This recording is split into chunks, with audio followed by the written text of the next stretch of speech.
Hubungan Menteri ESDM Bahlil Lahadalia disebut kurang baik dengan Presiden Prabowo Subianto. Saat berpamitan ke Singapura, Prabowo tampak tidak bersalaman dengan Bahlil.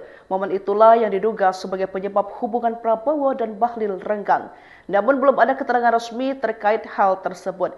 Meski demikian, hal tersebut bak mengingatkan tentang dugaan mantan Sekretaris BUMN Said Didu yang menyebut Prabowo Subianto mencium kenakalan Bahlil. Hal tersebut diungkapkan Said Didu saat mencoba membongkar mafia tambang nikel di Raja Ampat. Podcast dengan Abraham Samad, Said Didu menyebut rekayasa Bahlil telah tercium Presiden Prabowo. Kalau saya, justru Bahlil mencoba merekayasa kemarin untuk menutupi 4 hal ini. Adalah punya BUMN tahun ini mendapat penghargaan sebagai tambang terbaik, ungkap Said Didu. Sepertinya Presiden Prabowo membaca, ini memang nakal, anak ini memang nakal, terangnya. Sebagai informasi, isu pertambangan di Raja Ampat menjadi sorotan setelah viral di media sosial.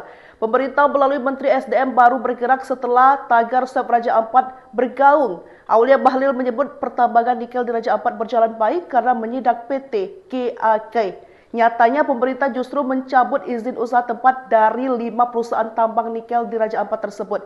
Jadi diantaranya Anugerah Surya Pratama, PT KW Sejahtera Mining, PT Mulia Raimond Perkasa, dan PT Nurham.